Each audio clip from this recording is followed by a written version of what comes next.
Assalamu alaikum wa rahmatullahi wa barakatuh. Once again, gentlemen, we are meeting again, and this is the 100th lecture of the Paramount English with Professor Abdul Basit Memon. Let us come to start. Today, our topic is the confusing words of 2017 CSS.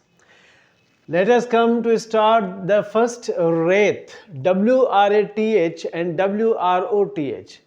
First wrath or W-R-A-T-H, extremely anger या extreme anger, इंतहाई ज़्यादा गुस्सा. अल्लाह shows his रेत, अल्लाह ताला दिखाता है, ज़ाहिर करता है अपने गुस्से को, गज़ब को. व्हेन हिज लिमिट्स, जब उसकी हुदूद को आर क्रॉस किया जाता है, पार किया जाता है, हुदूद को फलांगा जाता है. नंबर 2 में, सेकंड में इसी का रेत का जो है WROTH है, लेकिन इसको भी रेत पढ़ेंगे.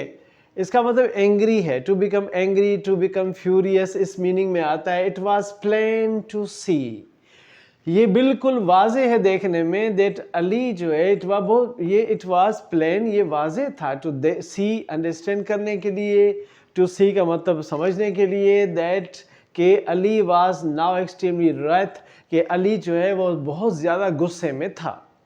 ये है रेत और रोत. अब चलते हैं नंबर 2 पे. नंबर 2 में हमारे पास एक वर्ड वेरासिटी है, जिसमें RA और VE और VO का सिर्फ डिफरेंस है. वेरासिटी का मतलब है क्वालिटी ऑफ बीइंग ट्रू, यानी किसी चीज़ में सच होने की क्वालिटी या खासियत होना.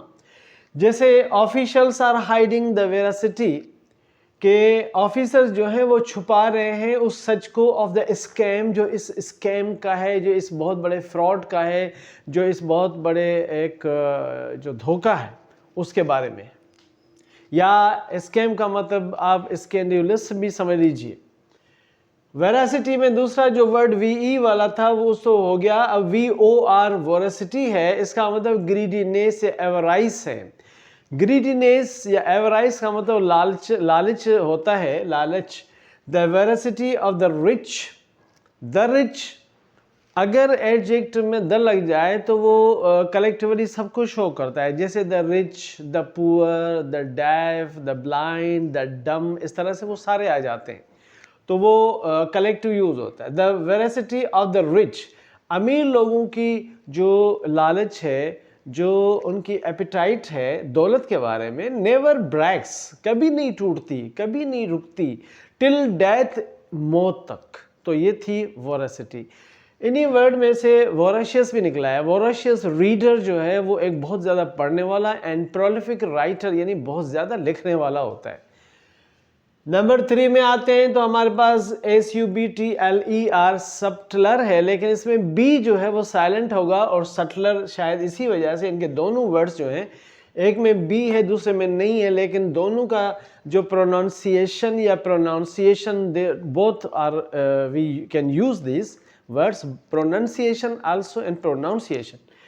तो सटलर में एल्यूसिव आता है, ई से आता है एल्यूसिव, एंड इसका मतलब नॉन अंडरस्टैंडेबल है, यानी ऐसी चीज़ जिसको हम समझ नहीं पाते, या जिसे it is much difficult to describe, उसको डिस्क्राइब करना, उसको एक्सप्लेन करना, उसको इलस्ट्रेट करना, उसको एलाबोरेट करना.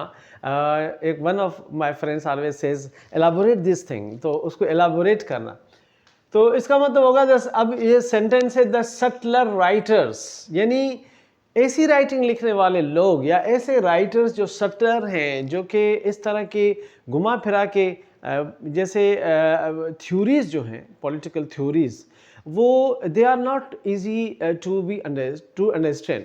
तो द सटलर राइटर्स, यानी ऐसे लिखने वाले जो मुश्किल से समझ में आते हैं, are hardly liked, hardly, barely, scarcely, और सेल्डम का मतलब होता है नेवर या नॉट. तो उन्हें कभी भी लाइक पसंद नहीं किया जाता, और रेड न उन्हें पढ़ा जाता है. सटलर का एक सटलर, अब वो जो सटलर वो SUB से था, अब ये SUT से है. सटलर इसका मतलब supplier of victuals. What are the विक्चुअल्स?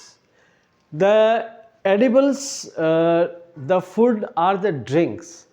अगर उसको सप्लाई करने वाला है तो उसको सटलर कहा जाएगा, और वो भी टू आर्मी को, यानी कि आर्मी वगैरह को सप्लाई करने वाले, फूड और ड्रिंक सप्लाई करने वाले को विक्चुअल्स कहेंगे, विक्चुअल्स कहा जाएगा, सप्लायर ऑफ विक्चुअल्स या उसको सटलर।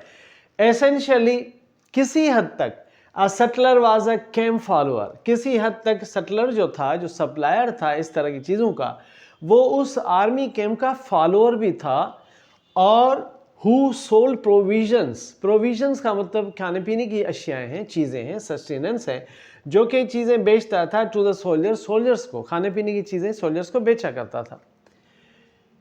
नंबर 4 पे आते हैं कि रेटेन्यू। रेटेन्यू में आप देखेंगे यहाँ पर RETE आएगा और सेकंड में RET आएगा। अगर RETE है तो रेटेन्यू UE, तो फिर रिस्ट्रेंट, रिस्ट्रिक्शन से निकला है, टू बी रिस्ट्रिक्टेड कह सकते हैं, रिस्ट्रेट कह सकते हैं, सेल्फ कंट्रोल कह सकते हैं, टू बी कंट्रोल कहा जा सकता है। अपनी तबीयत पे ज़ाब्ता रखने वाला, ज़ाब्ता नफ्स जैसा होता है ना, सेल्फ अपने आप को रोकने वाला। शी स्माइल्ड, वो मुस्कुराई, and some of her natural retinue, और उसकी जो कुदरती उसके अंदर किसी चीज़ ज़ाब्ता नफ्स था उसको मेल्टेड, वो कम हुआ, ज़ाब्ता कम हुआ। मेल्ट का मतलब, मेल्ट अवे का मतलब गुम हो जाना है, कम ख़त्म हो जाना है। तो इसी तरह से नंबर 4 में, नंबर 4 का जो सेकंड रेटेन्यू है उसमें आई आता है। तो रेटेन्यू का अगर RETINUE है तो रेटेन्यू का मतलब होगा a group of people who travels with an important person to provide help or support, यानी एक ऐसा ग्रुप लोगों का जो किसी important VIP, very important person के साथ सफ़र करे, टू प्रोवाइड हेल्प और सपोर्ट, ताकि उसे हेल्प या सपोर्ट की ज़रूरत हो तो दे सके। Likewise, now we are using this in the sentence, the Secretary General of the UNO, अक़वाम मुत्तहिदा, यूनाइटेड नेशंस ऑर्गेनाइजेशन का जो सेक्रेटरी जनरल है, ट्रेवल्स विद, वो सफ़र करता है किसके साथ? A large retinue, a large group of the people of aides, जिसमें उसके यानी असिस्टेंट होते हैं, जो उसके हेल्पिंग हैंड होते हैं, एंड बॉडी गार्ड्स होते हैं उनको। नंबर इसके साथ ही this is the first part है कन्फ्यूजिंग वर्ड्स का, इसकी देयर आर 8 हैं, तो नंबर जो सेकंड पार्ट होगा उसमें हम शो करेंगे। एंड एडिशनली एक पर्सनैलिटी है, he is one of the very famous, most famous also, one of the most famous English poets में से, राइटर में से, belong to the romantic age है। रोमांटिक एज के 4 there are 4 most important poets हैं, उसमें एक आता है WWW William Wordsworth, PB Shelley, John Keats and Lord Byron. तो today we will talk about PB Shelley. PB Shelley was born on 4th August 1792 at Placefield, United Kingdom, and he died due to the sinking of his boat on 8th July 1822 at Loresi, Italy. And he got education from the University College and also the Eton College. He married twice. His spouses were Mary Harriet and Mary Shelley and Harriet Westbrook. And he is also, according to the book Student's Companion by Alfred D. Best, he says there are three most popular poets of the Lake District: WWW William Wordsworth, Coleridge, and PB Shelley. PB Shelley has given much and good work. The most famous of his poem was Ozymandias, and Adonai is an elegy written on the death of John Keats. He was a great friend of PB Shelley. He also wrote to a Skylark. He also wrote The Necessity of Atheism. This is on atheism, a pamphlet he issued, and for this he was got out from the college life. He has also wrote a political essay about the Mask of Anarchy, and when his wife committed suicide, he also wrote music when fast, sorry to say, is I forget his name, the name of the poem, Music When Soft Voices Die. So gentlemen, thank you very much. With this, Allah Hafiz, gentlemen, thank you very much. Allah Hafiz.